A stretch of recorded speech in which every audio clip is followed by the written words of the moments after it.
എന്റെ മക്കളല്ല എന്റെ പിന്തുടർച്ചക്കാർ. എന്നെ പിന്തുടരുന്നവർ ആരാണോ അവരാണ് എന്റെ മക്കൾ. പി കെ രാംദാസ് ബാക്കി വെച്ചിട്ട് പോയ ഈ യുദ്ധത്തിൽ ഈ പാർട്ടിയെയും ഈ സംസ്ഥാനത്തിനെയും നിരന്തരം തളർത്താൻ ശ്രമിച്ചുകൊണ്ടിരുന്നത് മുന്നിൽ നിന്ന് പൊരുതിയ ശത്രുക്കളായിരുന്നില്ല. കേരളത്തിലെ കപട മതേതരവാദികൾ ഞെട്ടിത്തരിക്കാൻ പോകുന്ന ഒരു വാർത്ത നമ്മൾ ഉടൻ തന്നെ കേൾക്കും. और राजनीति एक धंधा है हमारे देश में. പക്ഷേ വരുന്നതേ അത്ര ചില്ലറ കയ്യല്ല. മനുഷ്യജീവന് മുകളിൽ ഒരു രക്തബന്ധത്തിനും വിലയുണ്ട് എന്ന് ഞാൻ കരുതുന്നില്ല. ये दया दिखाने के लायक ही नहीं होते, पर शुरू से वो एक के नाम से डरते थे. പിതാവിന്റെയും പുത്രന്റെയും ഇടയിൽ വിരിഞ്ഞ ഇരുട്ടിന്റെ പൂവ്, തമോഗോളങ്ങളുടെ എമ്പുരാൻ.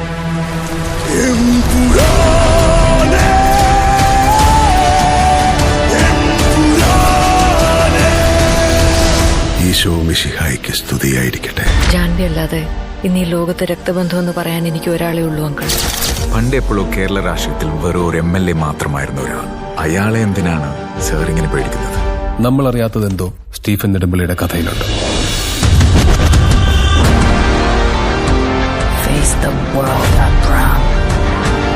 ദൈവപുത്രൻ തന്നെ തെറ്റ് ചെയ്യുമ്പോൾ ചെകുത്താനെ അല്ലാതെ വേറെ ആരെ ആശ്രയിക്കാൻ? Because the enemy of an enemy is a friend.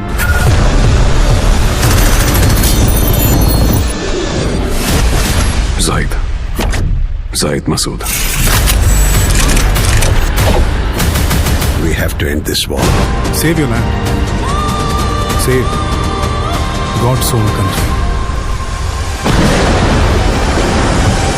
But answer this one question. Who are you really?